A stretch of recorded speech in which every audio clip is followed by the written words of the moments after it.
الحمدللہ نحمدہ ونصلی علی رسولہ الکریم اما بعد فاعوذ باللہ من الشیطان الرجیم بسم اللہ الرحمن الرحیم ولا نبلونکم بشیء من الخوف والجوع ونقص من الاموال والانفس والثمرات وبشر الصابرین آمنت باللہ صدق اللہ مولانا العظیم وصدق رسولہ النبی الامین المتین المعین الکریم صدق اللہ مولانا العظیم ممبر نور پر جلوہ بار علماء کرام و شعراء اسلام، میرے دینی بھائیوں، بزرگوں، نوجوانوں، بچوں، ساتھیوں، پردہ نشین خواتین اسلام کی مقدس شہزادیوں، میری ماں اور بہنوں، السلام علیکم ورحمۃ اللہ تعالی وبرکاتہ۔ وعلیکم السلام ورحمۃ اللہ تعالی وبرکاتہ۔ اگر ہو سکتا ہے کہ میرا جہاں تک ذہن جاتا ہے کہ اگر یہ ممبر والے ساتھ نہ دیں تو ہو سکتا ہے کہ پبلک کے اندر اتنی چھمچا نہیں ہوتی۔ اگر مہاراشٹر کے اندر کوئی چندہ مانگنے مولوی جاتا ہوگا تو جتنا آپ لوگ ممبر پر بیٹھے ہوئے مولوی سے نفرت کرتے ہیں، ہو سکتا ہے اتنی نفرت سے وہاں پیش آتے ہوں کہ ہو سکتا ہے چندہ مانگنے آئے ہوں، ہم یہاں آپ سے چندہ کرنے نہیں آئے ہیں۔ السلام علیکم ورحمۃ اللہ تعالی وبرکاتہ۔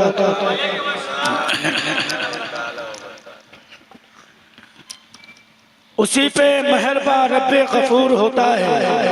کہ جس کے دل میں عشق حضور ہوتا ہے۔ اے عاشقان شہ انبیاء درود پڑھو، درود پڑھنے سے چہرے پہ نور ہوتا ہے۔ یہ رال حق کا مژدہ ہے، وہ جلوہ بار ہوتا ہے۔ محمد مصطفیٰ صلی اللہ علیہ وسلم کا جب دیدار ہوتا ہے، درود پاک پڑھ کر اے اس نئی بستی کے سنی غیور مسلمانوں تم سو جاؤ، سنا ہے خواب میں سرکار کا دیدار ہوتا ہے کہ جو جواں بیٹے کی میت پر نہ رویا وہ حسین، سبحان اللہ، جو جواں بیٹے کی میت پر نہ رویا وہ حسین، جو سلگتی آگ کے بستر پہ سویا وہ حسین، جس نے سب کچھ کھو کے بھی کچھ نہ کھویا وہ حسین، جس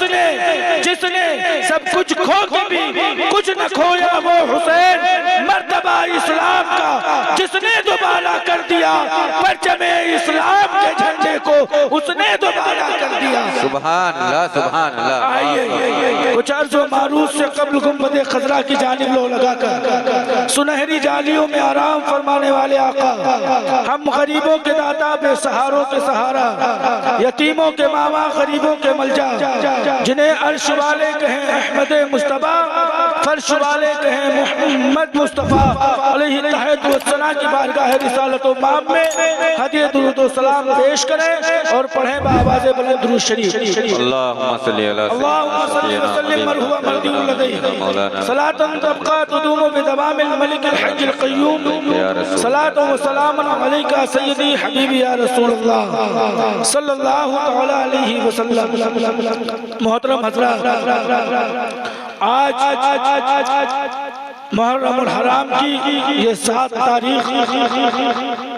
یہ کربلا والوں کے لیے ایک دردناک وہ منظر ہے جس منزل پر حضرت سیدنا امام حسین رضی اللہ تعالیٰ عنہ نے جب کربلا کے اس ریگستان میں اپنے قدم نازنین کو رکھا، قدم مبارک کو رکھا، اس وقت کربلا کے یزیدیوں نے یہ رائے کی طے کی تھی کہ اگر امام حسین کربلا میں آئے ہیں تو یا پھر یزید کی بیعت کریں یا پھر ان کے اوپر نہر فرات کا پانی بند کر دیا جائے۔ آج ہی کی یہ تاریخ 7 محرم الحرام کو امام علی مقام کے قبیلے والوں پر پانی بند کر دیا گیا تھا۔ امام علی مقام سیدنا امام حسین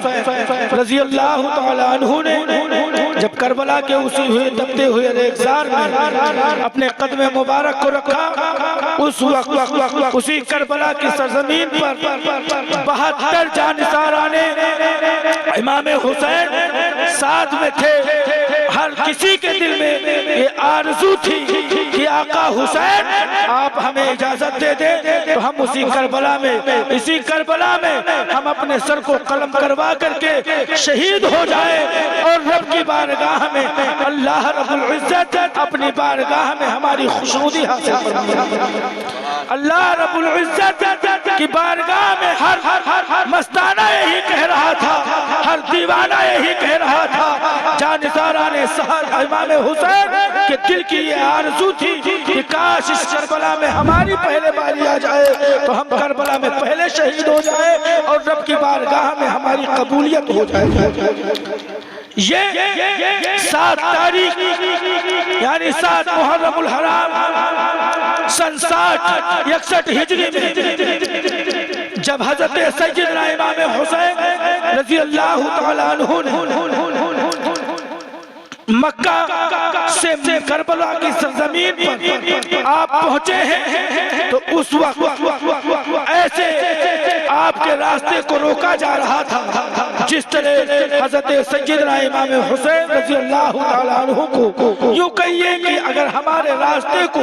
روکا جائے اور ہماری وہی منزل مقصود ہو تو ہمیں کتنی پریشانیوں کا سامنا کرنا پڑتا ہے۔ امام عالی مقام کو کربلا میں جانے کا صرف مقصد ان کا یہی تھا، ان کا مشن یہی تھا، کیونکہ ان کے نانا مصطفیٰ علیہ السلام نے ان کو پہلے ہی وصیت کی تھی، اے بیٹا حسین تم کربلا جاؤ گے، کربلا میں تمہارے ساتھ 72 یا 82 ہوں گے، وہ سب کربلا کی سرزمین پر اسی کربلا کے تپتے ہوئے ریگزار میں ایک ایک کر کے سب شہید کر دیے جائیں گے، لیکن آقا حسین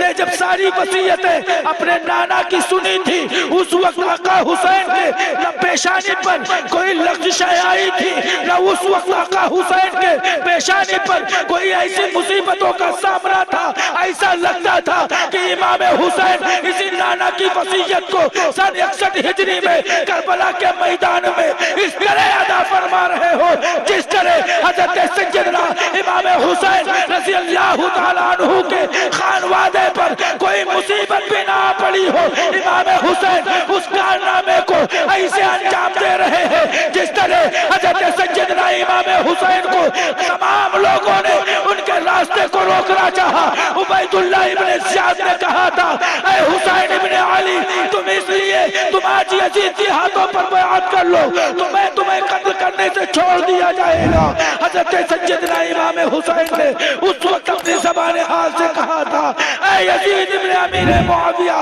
سن لے، یہ حسین کا سر قلم تو ہو سکتا ہے لیکن حسین کو یہ منظور نہیں ہے کہ یہ حسین ابن علی اس یزید فاسق و فاجر کے ہاتھوں پر بیعت کر رہے۔ لہذا آپ خود اندازہ لگائیں کہ جس دور میں جی رہے ہیں اگر اس دور میں ضرورت ہے تو ہمیں صرف اور صرف اس بات کی ضرورت ہے کہ ہمیں کربلا والوں کے نقش قدم پر چلنے کی ضرورت ہے، اس لیے کہ دیوانے نے کہا تھا، ایک مستان عاشق سے پکار کر کے کہا تھا کہ حدیث عشق کی روشن کوئی تفسیر لکھ دیں گے، جبین کفر پہ ہم نعرہ تکبیر لکھ دیں گے، ہمارے جسم میں ہر دم حسینی خون رشکا ہے، جہاں بھی کربلا دیکھیں گے شبیر لکھ دیں گے۔ یہ آقا حسین نے کہ عاشق نے کہا تھا، ہمیں آج اپنے دل کے اندر یہ جذبہ ایمانی جگا کے رکھنا ہے کہ آقا حسین نے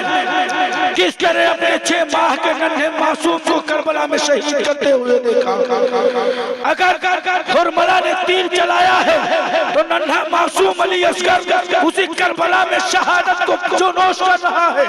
جام شہادت پی رہا ہے۔ آقا حسین دیکھ رہے ہیں تو آقا حسین فرما رہے ہیں میرے چہرے پر یا میری پیشانی پر کوئی ایسی لغزش نہیں آ سکتی جس کا تم اندیشہ رکھتے ہو، بلکہ یہ حسین آقا حسین بلکہ یہ حسین اپنے نانا مصطفیٰ کی دی ہوئی شریعت کو اسی کربلا میں اس لیے آیا ہے کہ اپنے نانا مصطفیٰ کی شریعت کو یہ بچا سکے۔